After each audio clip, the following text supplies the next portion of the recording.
En el aire de Radio Uruguay, inventamos entre todos la máquina de pensar. Acompáñenos en un viaje a través de los universos que vibran dentro de los libros. 20:02, arrancamos hoy lunes, amigos, en una ciudad vieja vacía, ¿no? Ya vimos a los zombies que anduvieron por ahí en 18 de julio y obviamente la ciudad vieja está como un escenario, como una gran panorámica de El día después o de la película Exterminio, si ustedes la vieron, ¿no? Donde el protagonista se despierta y está todo vacío, absolutamente vacío, una Londres vacía. Bueno, aquí se podría hacer con la ciudad vieja porque realmente no hay nadie, ¿no? No hay nadie, pero estamos nosotros aquí en la radio, en la máquina de pensar. Esta semana vamos a estar conversando en torno a... Va a ser una semana surtida. Hoy vamos a conversar en torno a dos grandes escritores, Ramón Gómez de la Serna y Rafael Cancino Sansens, con el crítico de arte y de literatura Juan Manuel Bonet. Eso va a ser en el segundo y tercer bloque. Este hombre es director del Instituto Cervantes en París y es preside la Fundación Archivo Rafael Cancino Sansens. Para mí va a ser muy interesante hablar de este escritor, Rafael Cancinos, porque nunca he encontrado gente para conversar. Cancinos fue el mentor de Borges y de Vicente Huidobro, nada menos. ¿De qué nenes estamos hablando? Amigos, ahora vamos a darle la bienvenida a otros dos nenes. Son dos poetas, uno llamado Maca, Gustavo Wojciechowski. ¿Cómo le va, Maca? ¿Qué tal, Pablo? ¿Todo bien? Todo bien. Y el otro es uruguayo, polaco uruguayo. Maca. Y el otro es un poeta colombiano, Felipe García Quintero. ¿Cómo andás? Muy bien, Pablo, muchas gracias por la invitación. Los dos van a estar mañana en una especie de reunión poética, ¿no? Exactamente. En Calima. En Calima, ese boliche que queda en Durazno y Jackson. Uh-huh. Y bueno, vamos a hacer un encuentro poético leyendo textos de dos libros, Terral de Felipe y Tergiversaciones de mío. Uh-huh. Terral es un libro editado por Yagurú, es un libro uruguayo de Felipe García Quintero. Ahora vamos a hablar con Felipe de este libro. Y Tergiversaciones es un libro de Gustavo Wojciechowski que está hecho en Colombia y es una antología, supongo que será una autoantología, ¿no? Sí, es una autoantología. Uh-huh. De toda tu sí, de poesía hasta... Sí, que tiene algunos textos inéditos en ese momento, parte de los inéditos hacia el camino inverso. En vez de partir de lo anterior a lo más actual, parte de lo más actual a lo más viejo. Claro, termina en el año 82 y comienza, digamos, en inéditos y en el 2011. Vos después sacaste Patria, ¿no? Después salió Patria y salió Esto no es un libro de poemas. Bueno, pero es en España, ese no lo vimos. Bueno, Tergiversaciones es el que vas a estar presentando de alguna manera. De alguna manera vamos a estar presentando los dos libros. Igual no están a la venta, ¿no? Sí, Terral sí. Terral está en librerías, el mío todavía no. Los dos libros son del 2013. Pero bueno, como decimos que la poesía no tiene fecha de vencimiento, sí. Perfectamente se pueden presentar 2 años después. Sin duda. Porque ninguno de los dos ha sido presentados. Entonces, aprovechamos el viaje de Felipe para hacer este encuentro de presentación. Felipe García Quinteros, el hombre nació en Bolívar, en Cauca, en la provincia de Cauca, ¿no? Así es. En Colombia es licenciado en literatura y lengua española, es magíster en estudios culturales en la Universidad Andina Simón Bolívar de Quito, en Ecuador, esto es en Ecuador, y ejercés la docencia en comunicación social, ¿no? Así es, me desempeño como profesor en Popayán, la capital de la provincia de Cauca. En la Universidad de Cauca. Popayán se llama la capital. Popayán, una ciudad del sur colombiano, cerca de Cali, un poco vecina de algún modo con Ecuador, la frontera sur. Ajá. ¿Y de cuánta gente estamos hablando? Estamos hablando de una ciudad pequeña, una ciudad universitaria de 250.000 habitantes. Es muy grande, para Uruguay es grandísima, 250.000, ¿no? Sí, pero para Colombia no. En el contexto colombiano es una ciudad intermedia, realmente, porque hay ciudades mucho más densificadas en población y esto. Bueno, complacido de poder estar acá, reencontrándome con Maca, conociendo de nuevo y caminando las calles de Montevideo. ¿Conocías Montevideo vos? Había estado, le contaba a Maca hace un rato en 2 ocasiones previas, pero este es como un viaje más tranquilo, más reposado. Eso que comentabas al inicio, una ciudad vacía y con zombies en las calles es maravilloso. Y realmente muy, muy contento y complacido de mañana poder compartir al limón. Vamos a leer textos del libro que salió en Colombia de Gustavo, que ha tenido muy buena recepción, con prólogo de J. Mario Arbeláez, poeta colombiano. Eso no dijimos que era prólogo de J. Mario Arbeláez, nada menos. Y este texto mío que se llama Terral es el libro más reciente, publicado hace 2 años en primera edición con el sello Yaugurú. Le contaba a Maca que ha contado con la buena fortuna de estar finalista del premio Festival de la Lira, que convoca el Banco Austral de Ecuador a la mejor obra publicada junto a 11 poetas más iberoamericanos. Entonces ya empieza a darse, digamos, un despliegue mucho más amplio a esta labor que Maca viene realizando desde hace muchos años desde su trabajo editorial. ¿Pero por qué? Porque Terral lo hizo Maca acá, lo hizo Yaugurú, pero obviamente mandó algunos libros para allá y bueno, pues exactamente. Lo mandaste vos a concurso y bueno, lo estamos viendo allá. Pregunta, ¿lo mandaste a un concurso de Quito y cuando Colombia tiene, no sé, yo no he ido nunca a Colombia, pero digo, es la tierra de la poesía, ¿no? O sea, todos los poetas uruguayos que han ido casi todos, han ido muchos, digamos, vuelven maravillados por Colombia. Bueno, hay gente que me ha hecho mirar los videos, los festivales ante 1.500 personas, digo, ¿no? 2.000 personas, una cosa sorprendente. El Festival de Medellín. El Festival de Medellín es el que tiene más masividad, digamos que es casi que compite con el fútbol. Pueden haber impresionante. 7.000 personas escuchando poesía y celebrándola. Pero es un fenómeno, digamos, que solo se circunscribe a Medellín. Hay otras ciudades que organizan festivales, pero seguramente va a pasar lo mismo que en otros sitios. Son lecturas que reúne a gente que le gusta, es poca, un público, y es digamos, como actos más íntimos, ¿no? De conversación y de compartir. Y por lo general ese público que asiste es un público lector, cosa que no ocurre siempre con el Festival de Medellín, que es un público que recepciona la poesía, pero no la lee en términos de comprar libros, comentar los autores. Sin embargo, pese a ello, creo que es un fenómeno pues masivo, bastante significativo. Es rarísimo, digo, lo que pasa es que acá yo estoy cometiendo, digamos, la brutalidad de estereotipar, y digo, como pasa en Medellín, parece que pasa en toda Colombia. No es el caso, pero claro, es muy importante resaltarlo. Creo pero que es brutal, ¿no? Es una cosa genial. Es masivo, y creo que ahora nunca he estado, quizá Maca haya estado en el Festival de Granada, también, que es un festival muy... No, yo tampoco estuve en ningún Me cuentan que... Granada, en Nicaragua. En Nicaragua, que invitan a 150 poetas, y todo el pueblo, la ciudad misma, sale a celebrar. ¿Y qué explicación tenés vos para lo de que ocurra eso solo en Medellín? Bueno, el público antioqueño, que es la región donde Medellín se ubica como capital de Antioquia, digamos, el carácter, cierto etos de la gente hace que la literatura tenga, y en particular la poesía, pues mucha aceptación. Hay un carácter performativo también en la poesía, como espectáculo, como show, se le integra música, algo de artes escénicas, sin que sea teatro propiamente. Hace de esta ciudad pues un hito en términos de las referencias de los festivales en Hispanoamérica. También señalar que este festival nace en un contexto de violencia que hace que justamente la poesía sea una respuesta de vida frente a la oleada de terrorismo que el narcotráfico por los años 1990 más o menos, que es donde nace este festival, se ubica. A partir de ello pues se genera ya una apropiación más social de los poetas que han llegado, digamos, en todas las lenguas, de todas las culturas, y ha hecho pues que sea un referente importante. Muy bien, los dos van a estar mañana, entonces a partir de las 20 horas. En tu caso, Maca, bueno, van a leer a la Limón, como dijo él, ¿no? Como aquello como los toreros que torean con el mismo capote, ¿no? ¿En Colombia se sigue toreando, no? Ya menos. Hay menos. Ya menos. Se ha prohibido. ¿Está prohibido? En Bogotá al menos ya se suspendieron las corridas. Pensé que me ibas a decir solo clandestino.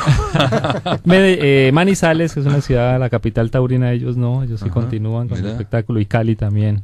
Pero Bogotá decidieron suspender las faenas. Bueno, a la Limón es célebre la conferencia que dio, ¿no? Pablo Neruda y García Lorca también en Buenos Aires, cuando vino Lorca, ¿no?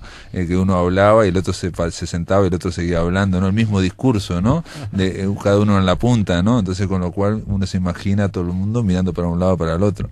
Pero en este caso va a ser de poesía. Vamos a estar en la misma mesa bien cerquita, así que no hay problema. No van a desconcertar a nadie. Pescuezo. No, y nadie iba a quedar desconcertado. Bueno, pero Maca, usted puede desconcertar todavía, ¿no? Sí, claro. Le gusta desconcertar un poco. Aparte le gusta tergiversar. También. Eso también es cierto. Las tergiversaciones de Maca van a estar ahí, van a estar leyendo a la Limón.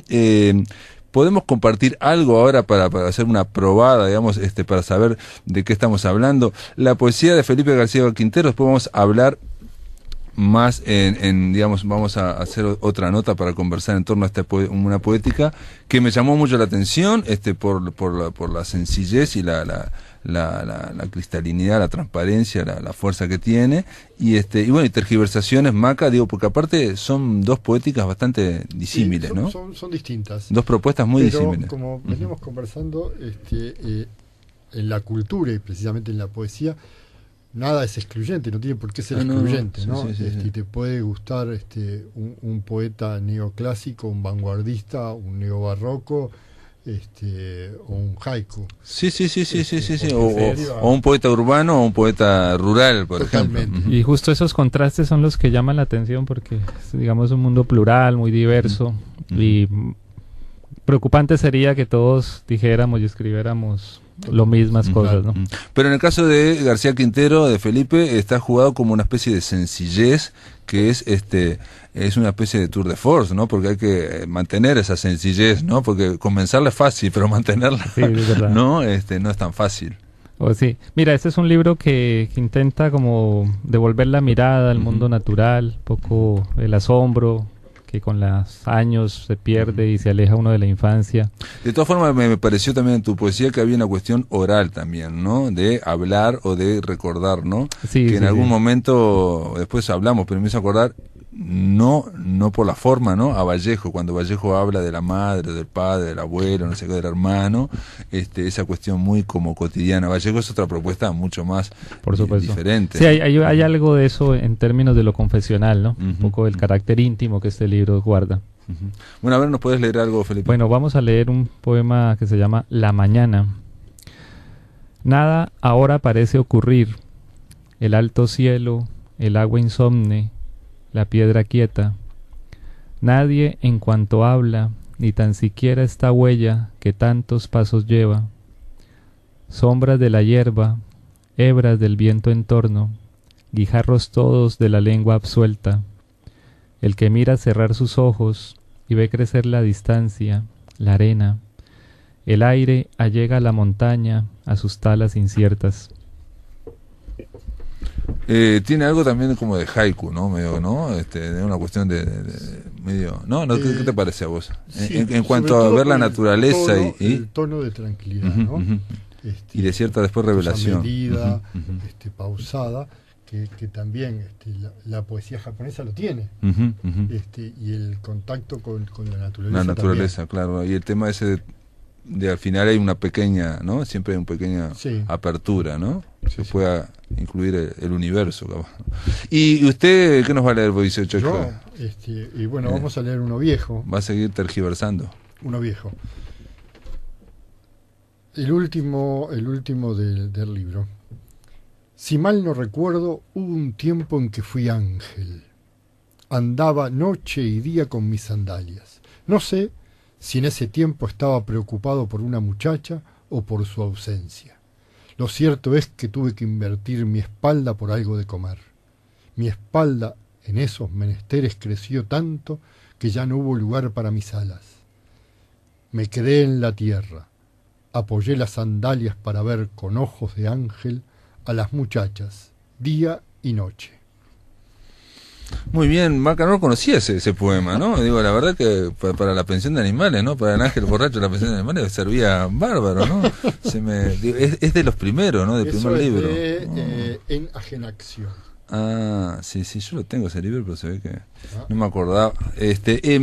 Ustedes los dos hacen poesía, los dos hacen obviamente otras cosas, están vinculados a la universidad también, porque vos, Maca, en la ORT, de último también, los dos son docentes, ¿no? Y los dos somos editores. En la lucha de clases, sí. Sí, y vos, pues en la lucha de clases, y vos sos editor también, eso no lo dijimos. ¿Lo dirigís una colección? Sí, colaboro con una editorial que se llama Gamar.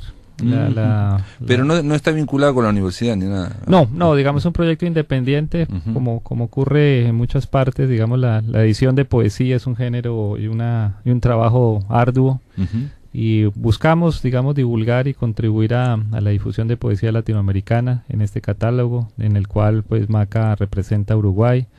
Tenemos un catálogo abierto a escritores de México, España, Ecuador, República Dominicana, y nos honra mucho que voces, digamos, cercanas, pero también lejos en el territorio, puedan estar con nosotros en este proyecto.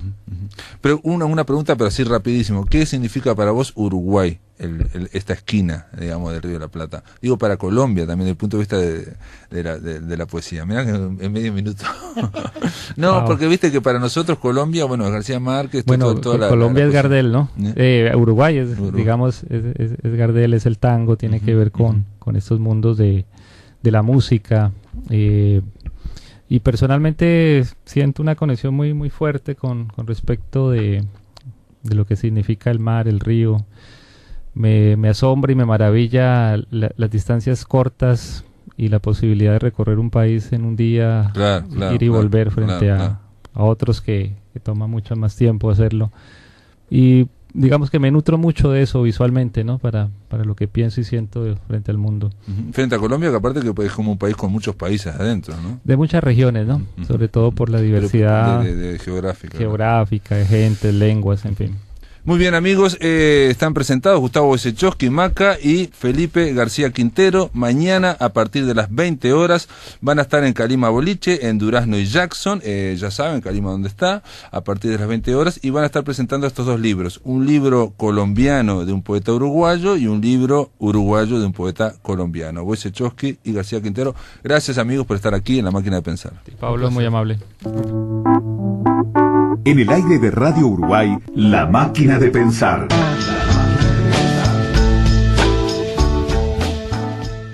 Porque estamos llamando a París para conversar con el poeta y crítico de arte español Juan Manuel Bonet. Juan Manuel, ¿estás ahí? Sí, aquí estamos.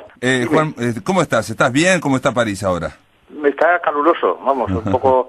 Ha habido días de canícula, todo el mundo así bebiendo agua, los trenes medio descacharrados porque la gente se ahoga y los coches en las cunetas. Pero bueno, ahora estos días hace un poquito más leve. Creo que Madrid está peor, pero vamos, por mi parte estoy terminando esta temporada del Instituto Cervantes. Hace unos días tuvimos los últimos actos que fueron en torno a Miguel Ángel Asturias y en general a la cultura guatemalteca. Y ya preparando la temporada que viene. Juan Manuel Bonet es ahora actualmente... Sos director del Instituto Cervantes en París, pero has sido director del IBAM, el famoso Museo de Arte Moderno de Valencia, y del Museo Nacional de Reina Sofía, ¿no? El Museo Reina Sofía también, uno de los museos. Viviste mucho tiempo en Valencia, pero te estábamos llamando, Juan Manuel. En realidad mi idea era, vamos, así como se pueden recorrer bibliotecas o se pueden recorrer ciudades, bueno, la idea era recorrer la biblioteca de Juan Manuel Bonet, un hombre que ha escrito mucho y sobre todo por un autor que a mí me llamaba la atención y que ha tenido una influencia muy grande en grandes creadores, pero que no es conocido, no es nada conocido, ¿no? Me refiero a Rafael Cansinos Ansén, para la gente en general, digamos. ¿Vos sos, integrás la fundación? ¿Podemos hablar de este escritor español? Encantado.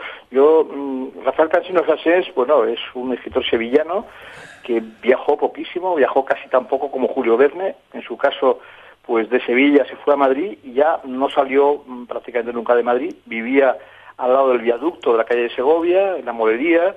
Era un escritor de la generación de Villa Espesa, de Juan Ramón Jiménez, de Ramón Gómez de la Serna, que es otro escritor sobre el cual yo he escrito mucho. Y en concreto, pues este hombre, después de haber escrito una serie de críticas y de textos en la onda modernista, en la onda simbolista de ese comienzo del siglo XX madrileño, él era uno de los que iban a ver a Juan Ramón al sanatorio donde estaba entonces internado, pues publica un libro, El Candelabro de los 7 brazos, que es un libro de prosas recargadamente simbolistas de inspiración judía, porque él reivindicaba esas raíces judías suyas, pero luego después, en el año 17, en el año 18 concretamente, cuando Huidobro se instala en Madrid, pues considera que los jóvenes poetas que él reunía en el café colonial de la Puerta del Sol, pues les propuso que leyeran a Huidobro, que leyeran a Marinetti, que leyeran a Apollinaire. Y entonces fue, como lo diría el más famoso de los discípulos, Jorge Luis Borges, fue el irónico padre del ultraísmo. Fue una persona que practicó él mismo el ultraísmo como Juan Las, y el propio seudónimo indica que estaba cansado de su nombre, como diría un poco Juan Ramón, ¿no? El Juan Ramón se definía a sí mismo como el cansado de su nombre, y él pues era Juan Las, era un hombre que tenía ese deje, digamos, un poco cansado. Pero él alienta la modernidad entonces, traduce a Mallarmé, les hace leer, ya digo, a Apollinaire, a Marinetti, a Huidobro, e inventa ese ultraísmo que es una especie de pirotecnia de la palabra, de la imagen, que influye en Borges, que influye en Larrea, que influye en Gerardo Diego, que influye en Buñuel, que influye en montones de gente, y que luego Borges trasladará al Nuevo Mundo, a las paredes de Buenos Aires con su revista Prisma, al canto a Buenos Aires con el fervor de Buenos Aires, y también en el propio Uruguay hubo ecos ultraístas, los hubo en Chile, la Patria de Huidobro, los hubo en Perú, los hubo en México con el estudiantismo. Este es un poco ese personaje que inventó ese movimiento, lo apadrinó, luego escribió la novela en clave en contra del movimiento, o por lo menos ironizando sobre el movimiento VP, Únicos Poetas, eso fue su novela, pero luego él mismo reivindicaba que era la primera novela ultraísta. Era un personaje muy paradójico que luego el resto de su vida lo dedicó a traducir Las Mil y una Noches, a Dostoyevsky y montones de otras cosas, porque leía un montón de idiomas,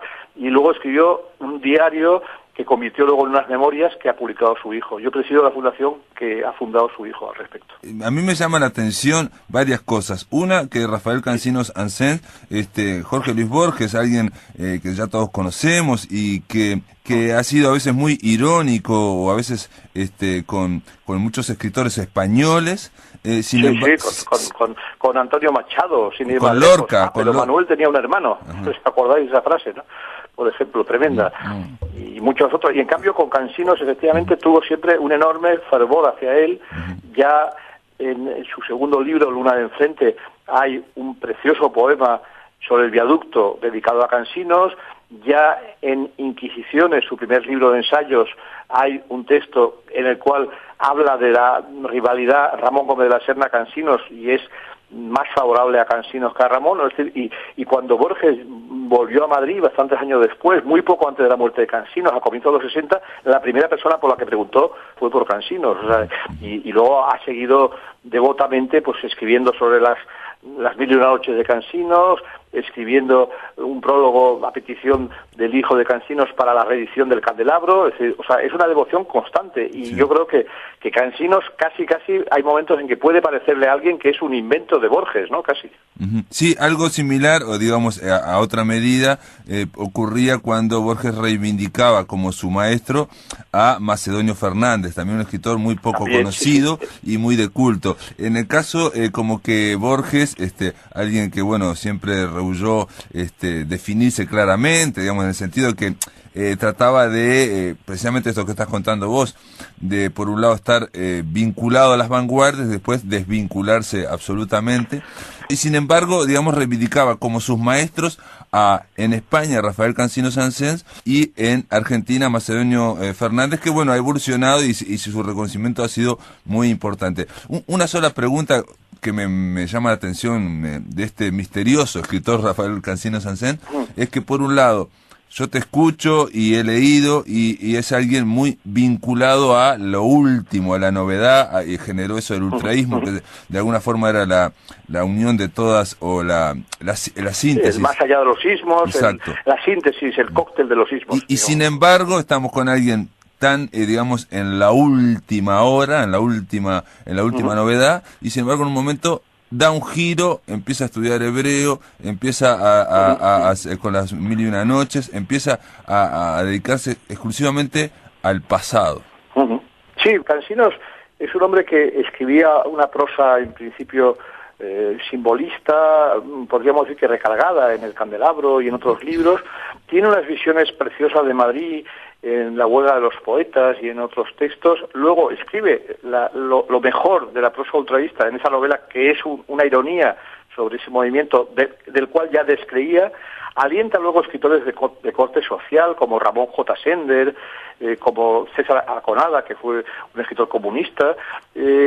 Estuvo muy pendiente de las letras latinoamericanas, no había pisado jamás el continente americano, pero sus textos sobre poetas de todo el Nuevo Mundo son extraordinarios, y efectivamente tuvo una actitud de repliegue, que eso le puede gustar a Borges, lógicamente. Claro. Borges, como ultraísta, había hecho cosas muy buenas, había trasladado, digamos, al mundo ultraísta la poesía de los poetas alemanes pacifistas de la Primera Guerra Mundial. Ese es el toque expresionista que aporta él al ultraísmo. Su primer libro lo pensaba haber llamado Salmos Rojos, sí, o Ritmos Rojos, hay la duda entre los dos títulos. Luego no lo publica, y el primer libro que publica sí es totalmente ultraísta, eso hay que decirlo. El Fervor de Buenos Aires es, en el año 23, la primera poetización del arrabal porteño y en general de la ciudad. Aunque hay referencias locales, también hay referencias a Fernández Moreno y al sencillismo, pero el aliento que trae esa poesía es el expresionismo alemán y es el ultraísmo español aplicado a la realidad porteña.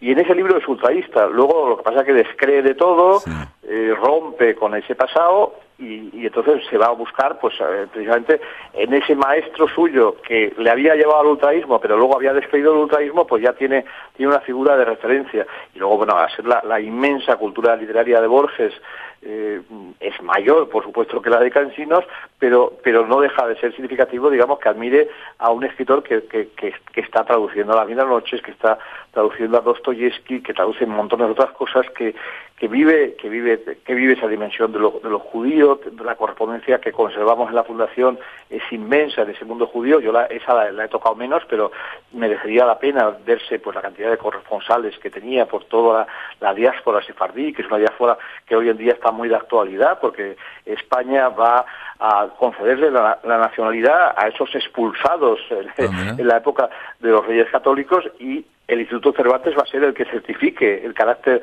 de españoles de la diáspora de esa gente. Entonces, Cansinos en ese sentido está muy de actualidad también en ese sentido, ¿no?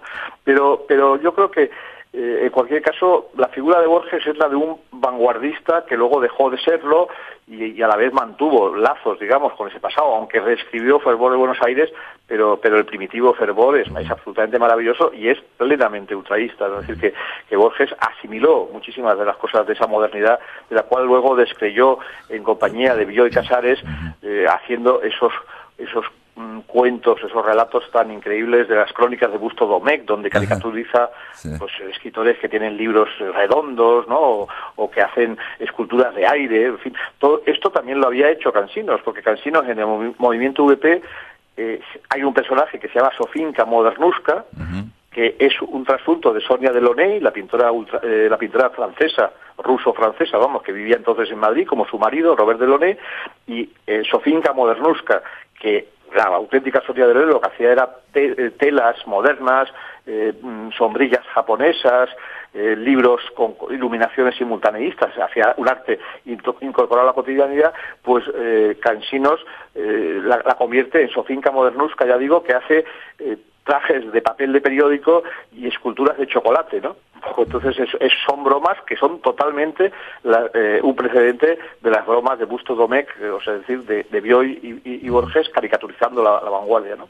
Te escucho y veo también que hay por lo menos tres elementos claros y muy paralelos o muy similares entre Borges y Cansinos. Por un lado, los dos al comienzo son digamos vanguardistas. Por otro lado, de los dos después reniegan y se refugian en los clásicos, por llamarlo de una forma.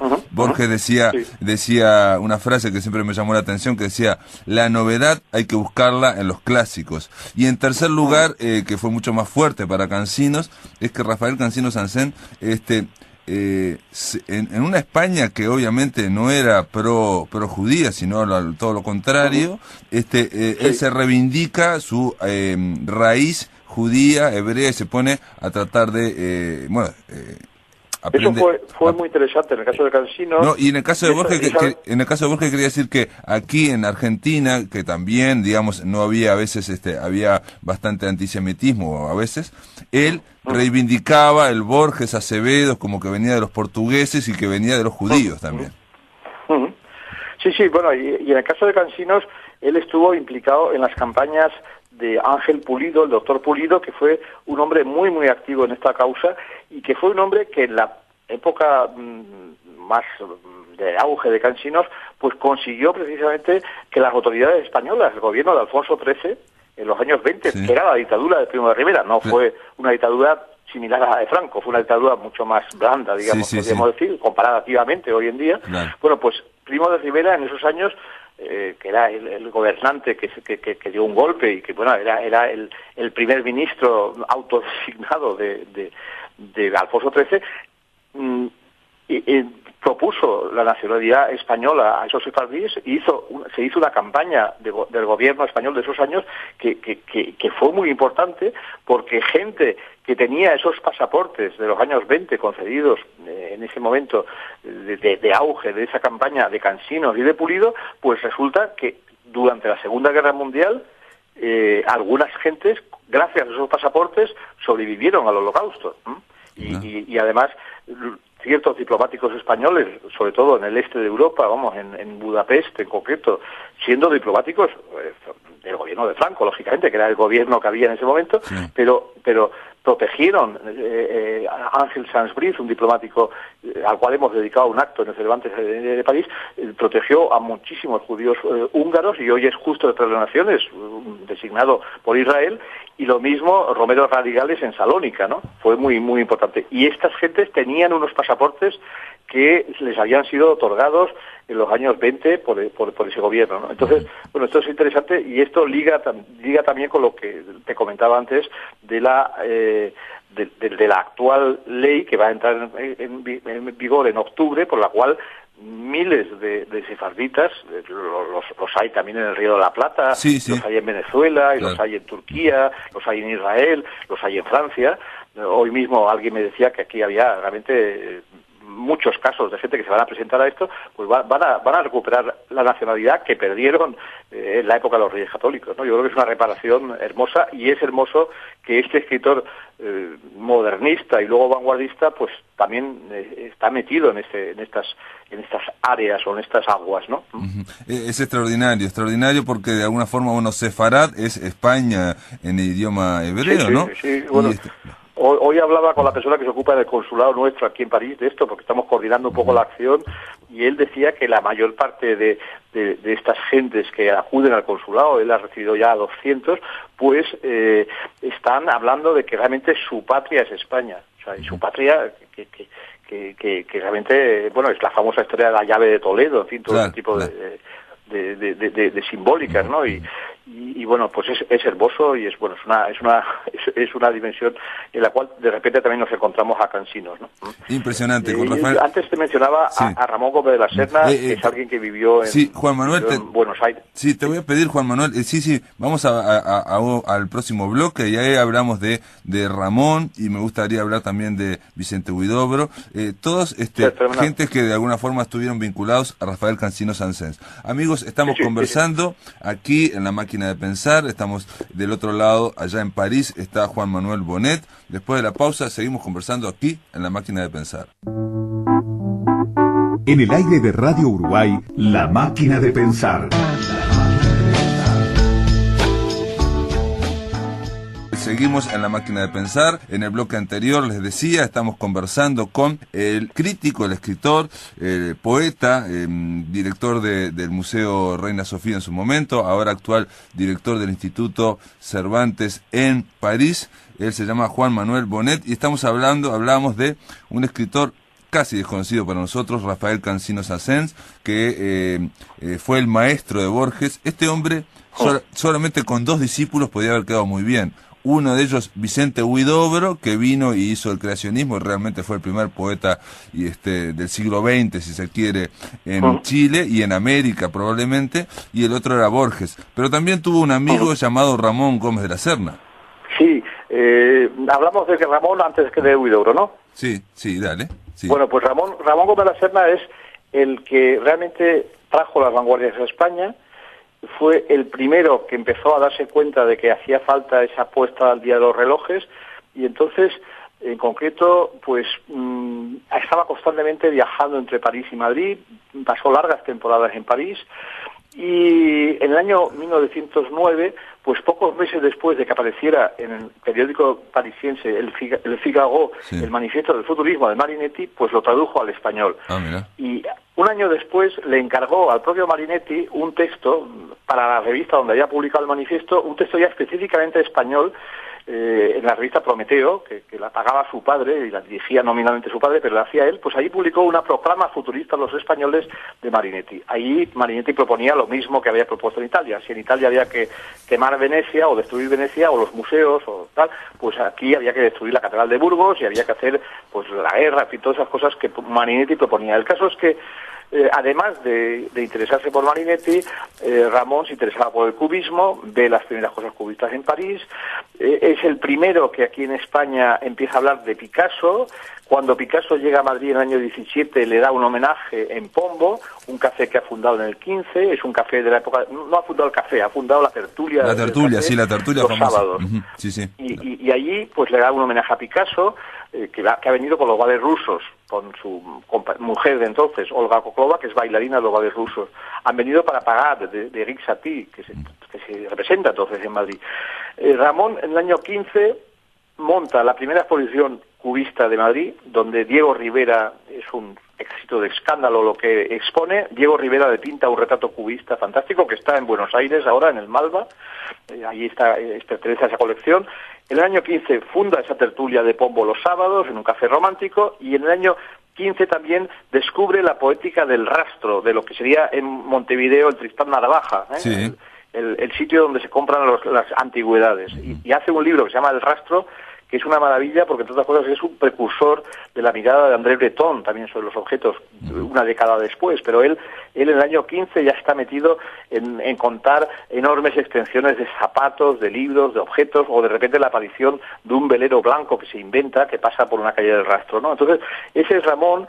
Es un Ramón que está en clave cubista, que escribe también sobre el psicoanálisis, que luego va a apoyar a nuevos pintores, en concreto pintoras también, no solo Diego Rivera, como he mencionado, el escultor Lipchitz, lituano, que vive entonces en España. Luego, en los años 20, apoya a Nora Borges, es el primero que escribe en España textos sobre Nora Borges, imaginando un Buenos Aires en el cual todavía no ha estado él. Sí. Llegará después, se instalará después ahí Ramón. Luego también apoya a Maruja Mayo, que es otra persona que vivirá los años del exilio en Buenos Aires, y que también Ramón se identifica mucho con el mundo de la verbena madrileña, de lo popular en el arte de Maruja Mayo. Es una especie de hombre orquesta. Juan Manuel. Da conferencias subido a lomos de un elefante, sí. o en un trapecio, da una conferencia con una maleta de la cual va sacando objetos. En fin, es una especie de hombre orquesta. Luego, muy tarde, mucho más tarde, en los años 40, publicará en Buenos Aires una autobiografía que es la mejor autobiografía de un escritor español del siglo XX, que se llama Automoribundia, que el título ya es todo un programa, ¿no? Sí, sí. Amigo de Macedonio también, amigo de Felisberto Hernández, vuestro Felisberto Hernández, prologa uno de sus libros, le dedica un retrato. Un personaje colosal y que, bueno, yo creo que tiene una dimensión muy universal, y sin embargo es bastante olvidado fuera de España, aunque aquí en Francia ha habido movimientos en pro de él. Hay un editor de Marsella, André Dimos, que ha publicado un montón de títulos suyos. Hubo una exposición que yo participé en ella en el Centro Pompidou, una pequeña exposición con un acto donde hubo incluso traductores de él de los años 30, estaban allí todavía. Y en España, desde luego, yo le dediqué una exposición en el 80, participé en alguno de los tomos de las obras completas que ha publicado Galaxia Gutenberg. Hice otra gran exposición en el Reina Sofía en la época que yo lo dirigía. Hicimos una gran exposición sobre el libro suyo Ismos. Cada capítulo del libro se convertía en una sala, y llevamos una versión de esa exposición al Congreso de la Lengua de Rosario en Argentina también después. O sea que, ¿Cómo era la relación entre ellos dos? Porque digo, Ramón nace en el 88 y Cancino Sansén nace en el 82, uno muere en el 64, el otro muere en el 63, digamos, tienen vidas muy paralelas, y en cuanto muy paralelas, pero se torcieron las relaciones. Y una gran producción, ¿no? Sí, Ramón Gómez de la Serna y Cansinos coincidían en los círculos del simbolismo español a comienzos del siglo XX. Allí los dos pues iban a ver a Juan Ramón y estaban en ese mundo muy paralelo, y Cansinos escribe en la revista Prometeo, que es la revista donde Marinetti publicó el manifiesto y todo eso.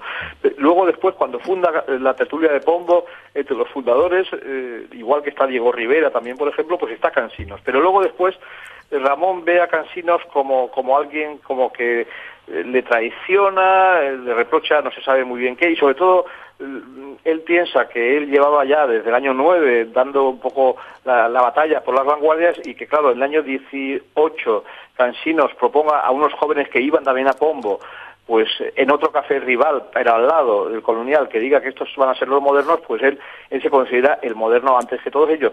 Va a seguir invitando a los ultraístas a la tertulia suya, va a colaborar en la revista del ultraísmo, pero si nos fijamos, en el libro Ismos no hay un capítulo dedicado al ultraísmo, y para él los ultraístas son un poco como advenedizos. Y a Cansinos, en alguno de los libros que dedica, en el primer libro que dedica a Pombo, pues ya hay unas diatribas furibundas, y el retrato que le dedica es cruelísimo. Cansinos no replicó, pero le debió doler mucho, diciendo que es un escritor que no le interesa, que es un poco menos que alguien que desorienta a la juventud, etcétera. Bueno, es una rivalidad muy de la época. Si miramos también las relaciones de Huidobro, que luego hablamos de él, con los ultraístas españoles, también fueron bastante malas, y en general Huidobro se peleó con medio mundo, ¿no? O sea, era un poco su carácter, ¿no? Su carácter. Pero me llama la atención en el caso de Ramón, que no lo tengo como un escritor beligerante, ni mucho menos. Ramón parecía... pero tiene unos cuantos odios africanos. Uno de ellos es a Cansinos, lo tiene también a un poeta ultraísta, Rafael Lastra Ladera, que yo he trabajado mucho, he editado sus obras completas, pero Ramón lo dice que es más falso que un duro sevillano, que es una expresión muy de la época, y también es muy acerbo, muy ácido en su retrato de Pedro Luis de Gálvez, que es un poeta, un sonetista de vida truculenta y bohemia y tal. Pues también, o sea que Ramón sí tiene un lado duro a veces. En general Ramón, hay gente, por ejemplo Francisco Ayala en sus memorias, no le gustaba el ambiente que había en Pombo, porque dice que Ramón se ensañaba un poco con la gente y enseñaba a algunos escritores como si fueran un poco monstruos, digamos, como si fueran personajes de feria, personajes como para exhibirlos un poco como los bufones y los enanos de Velázquez, ¿no? Un poquito, ¿no? Ese lado no le gustaba a Ayala, que era un hombre como más british, digamos, o más así, más educado, ¿no? Ramón tenía un lado un poco de humor grueso, digamos, a veces. Pero a mí me lo salva a Ramón, sin embargo, una jovialidad grande y una capacidad de mirar el mundo con ojos siempre como un poco de nacimiento del mundo. O sea, Ramón es fantástico describiendo objetos, describiendo atmósferas. Sí. No es un novelista de acción, pero es un hombre que es muy ágil en el salto de una situación a otra, en el ir enlazando atmósferas urbanas, y luego tiene la invención maravillosa que Luis Cernuda le reconoció, el único prosista que Cernuda estudia en sus estudios sobre poesía española, un libro que publica con textos sobre poesía. El único capítulo que ha hecho de un prosista es sobre Ramón, porque él dice que la greguería, ese invento de la greguería, esa especie de máximas, esa especie de pequeños haikus humorísticos, pues son la contribución grande que hace este escritor de prosas a la poesía del siglo XX. Y dice Cernuda que las greguerías están, digamos, entre las cosas que los poetas de su generación, la generación Lorca, Alberti, Guillén, Salinas, él, etcétera, asimilaron, ¿no? O sea, que para ellos fue un faro este hombre. Las alegrías son siempre como una chispa, ¿no? Son siempre, pues eso, el pie dormido es como el agua de sifón, ¿no? Por ejemplo, ¿no? Cosas de ese tipo, ¿no? O por ejemplo, cuando dice en el recuerdo, cuando en la novela, porque él tenía que la greguería se le iba por todos lados, ¿no? Entonces, en el Doctor Inverosímil dice en un momento que los teléfonos tienen un paladar negro, esos teléfonos, ¿no? Sí, no. Es maravilloso, las greguerías. Lo que pasa es que no sabes, si haces una antología de alegrías, se te pueden colar varias repetidas, ¿no? Porque Ramón es ingente la obra, pero es siempre maravilloso, y es un escritor que ha influido muchísimo sobre otros españoles que han venido después, sobre Javier Poncela, sobre González Ruano, sobre Garneville, todos los y de alguna forma de ahí. Sí, de alguna forma se adelantó, si se quiere, a esto, que un género que está en el siglo XXI, o final del siglo XX, que es la microficción, la minificción, sí, los tweets, sí, digamos, el microrelato, el hablar en tweets, los SMS, los mensajes de texto, en fin, esa idea es verdad, no se me había ocurrido, pero casi son tweets, sí, es así. Es verdad. Y aparte Ramón, digo, alguien vinculado, como todos los vanguardistas, con esa idea de el progreso tecnológico, ¿no? O sea, hoy estaría encantado con los tweets y sería probablemente... marcaría Ramón, tendencias. Todo nuevo. Ramón en concreto vivió en París varias épocas, y en concreto en el año 30 tiene un libro precioso que se llama París, que son textos que publicó en un diario de Madrid, en El Sol, y ahí hay montañas de novedades, pues el jazz era algo que le fascinaba, cualquier cabaret donde hubiera un espectáculo ultramoderno, máquinas, bueno, en fin, le gustaba también lo antiguo, o sea, que era un hombre un poco también en eso, es parecido a Cansinos, o sea, le gustaba mucho, pues eso, tener un café a su disposición, que era un café de 1830, claro, le gustaba mucho en París el lado medieval, pero luego le gustaba la última novedad. Pues escribió una obra de teatro que se llama Los Medios Seres, en la cual los personajes estaban divididos por una vertical, y él mismo pues se disfrazó un día de medio ser. Otra vez presentó la película del cantante de jazz, la primera película sonora y tal, y la presenta en Madrid, y se disfraza, se pinta la cara de negro, y también salió de Rey Mago en Madrid. O sea, era un hombre que tenía un lado muy muy teatral, era muy distinto en eso de Cansinos. Y luego tenía algo distinto de Cansinos también, que era que a él le gustaba muchísimo la pintura. Fue, como dije antes, el primero que en la península defendió a Picasso, que estaba totalmente, había pasado por Madrid, pero ya era un triunfador en París, pero en Madrid no le hacían caso. Él fue el primero que le hizo caso, y luego descubrió también a un grandísimo pintor español de su tiempo, que fue José Gutiérrez Solana, el pintor de la España negra, ¿no? Que pintaba tertulias de obispos, pintaba maniquíes en un museo, pintaba cosas, como diría mi amigo Trapillo, de mucha alegría, pues eso, cadáveres, entierros, ajusticiamientos, en fin, pintaba auténticas barbaridades Solana, y era un pintor negro y expresionista y durísimo, que también era un muy buen escritor, y este hombre pues fue también el gran descubrimiento de Ramón, o sea, decir que fue uno de los escritores de su tiempo, que un poco como después ha podido ser, no sé, Octavio Paz en México, por ejemplo, pues tuvo una mirada a la pintura de su tiempo, ¿no? Que no todos los escritores la tienen. Lorca también la tuvo. Lorca la tuvo, sí, pero Ramón tiene eso que es, quizás se adelantó también a la performance, es un performático también, y de alguna forma como que chocan con los límites de la literatura, intentan romper los géneros y tratan de desbordarlo. Mencionaba antes la conferencia Maleta, está la conferencia en el Trapecio. La del elefante también, ¿no? Está en el elefante, que fue aquí en París, que Ramón dice además lo difícil que es sentarse encima de un elefante, no os podéis imaginar, dice, ¿no? Luego tiene otra con las farolas, y hay una filmación, la única filmación de una conferencia suya, es una conferencia sobre la mano, que está delante del estanque del Retiro, de uno de los estanques del Retiro, el de Palacio de Cristal, y va agitando la mano y tal, y al final la mano le pone un guante y tal, y acaba aterrizando, el orador acaba aterrizando la mano sobre la mesa y tal. Es bastante genial, se le oye a él y se le ve a él en acción, ¿no? De las otras performances, como tú dices, no se conservan testimonio. Y también sale en una preciosa película del año 30, Esencia de Verbena, de un escritor que luego fue uno de los padres del fascismo español, Ernesto Jiménez Caballero, que yo lo conocí bastante. Este hombre pues hizo una película al modo de sinfonía urbana, se llama Esencia de Verbena, que es el Madrid de las verbenas populares, y allí sale Ramón y otros escritores haciendo de personajes del pim pam pum, ¿no? Cuando les van tirando pelotas y tal, ¿no? Es muy bonita esa escena también de Ramón. Bueno, Juan Manuel Bonet, nos quedó corta la charla y Huidobro no lo hemos hablado, pero sí, estoy pensando que lo que vamos a hacer es que cuando yo le dedique acá en la máquina de pensar, le dediquemos una semana a Huidobro, porque vamos a dedicar y hablaremos con distintos especialistas, te vamos a volver a contactar y ahí hablamos un programa entero, porque Vicente Huidobro también es un hombre que... Lo merece.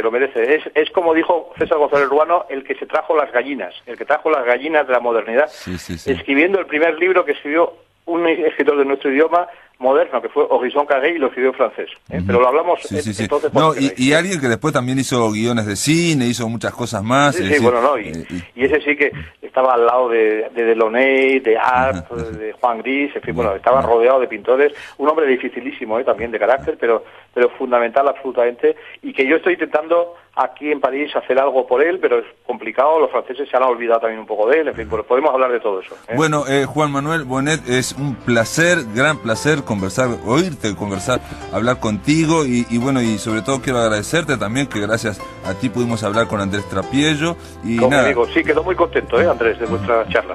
Bueno, te mando un abrazo y saludos desde Montevideo. Un abrazo a los amigos de Montevideo, que es una ciudad que adoro.